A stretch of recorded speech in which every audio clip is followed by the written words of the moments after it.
Weighing 54 pounds, this small sander is light and easy to use, but it still offers you many of the benefits of larger belt sanders.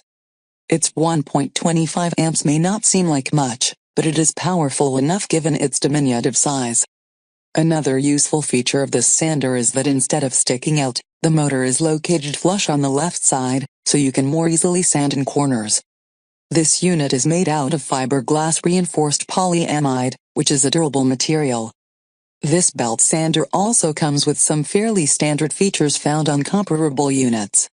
It comes with a hard-shell carrying case, and a few additional grid sanding belts.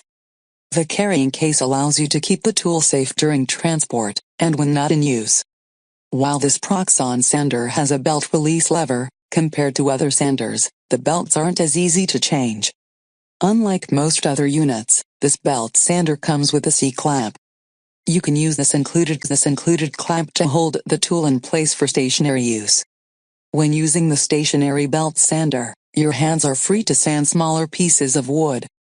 Keep in mind that feature is specific to this model, and not all belt sanders are approved for stationary use. Because this sander is so light, it is a good belt sander to use if you want to avoid handling heavier, more industrial strength machinery. This model doesn't require much strength to use, so you can lift and maneuver it easily. Its size also makes it easy to sand in extremely tight corners. The Proxxon 38526 is one of the more expensive belt sander options.